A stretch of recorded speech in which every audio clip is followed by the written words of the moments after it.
জার্মানির সামরিক খাতকে আরও শক্তিশালী করার পরিকল্পনায় এরই মধ্যে কাজ শুরু করেছে দেশটির নির্বাচনে সর্বোচ্চ ভোট পাওয়া দলগুলো। তবে সামরিক বাহিনীকে মজবুত করতে প্রয়োজন কমপক্ষে 100 বিলিয়ন ইউরো। এত বিপুল পরিমাণ অর্থের যোগান কিভাবে দেয়া হবে তা নিয়ে দেশটির পার্লামেন্ট সহ নানা মহলে চলছে ব্যাপক আলোচনা।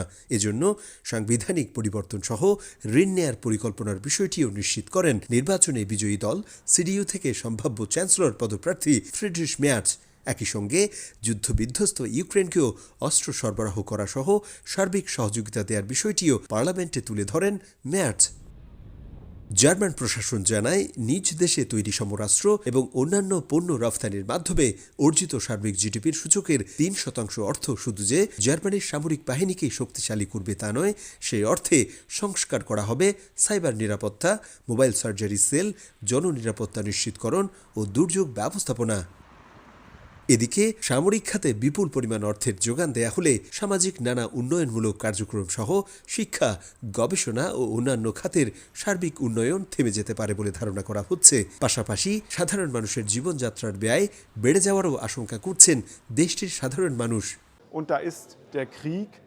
যুদ্ধ ও সামরিক খাতের প্রয়োজনীয় রসদ যোগান দিতে গেলে সাধারণ মানুষের উপর থাকা করের বোঝা আরও ভারী হবে। সব ধরনের ব্যবসায়ীদের উপরও চাপ বাড়বে। অর্থনীতিও নাজুক পরিস্থিতিতে পড়তে পারে।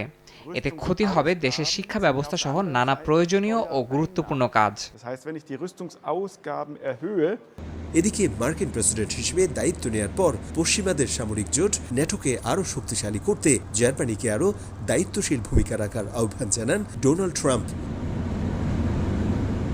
জার্মানিতে সামরিক শক্তি বৃদ্ধির পাশাপাশি আসছে বছর অর্থাৎ 2026 সাল থেকে দেশটির ভিসবাডেনে মার্কিন যুক্তরাষ্ট্রের তৈরি মিডল রেঞ্জ এবং ক্রুজ ক্ষেপণাস্ত্র মোতায়েনের সিদ্ধান্ত নিয়েছে পশ্চিমাদের সামরিক জোট ন্যাটো। মাত্র 17 মিনিটে রাশিয়ার যে কোনো লক্ষ্যবস্তুতে আঘাত হানতে সক্ষম এই ক্ষেপণাস্ত্র মোতায়েনের বিরুদ্ধে ইতিমধ্যেই প্রতিবাদ জানিয়ে আসছে এদেশের সাধারণ মানুষ। তাদের আশঙ্কা, এই দেশটি হয়তো নতুন করে আবার বিশ্বযুদ্ধে জড়িয়ে পড়তে পারে। জার্মানি থেকে বিটু বড়ুয়া, সময় সংবাদ।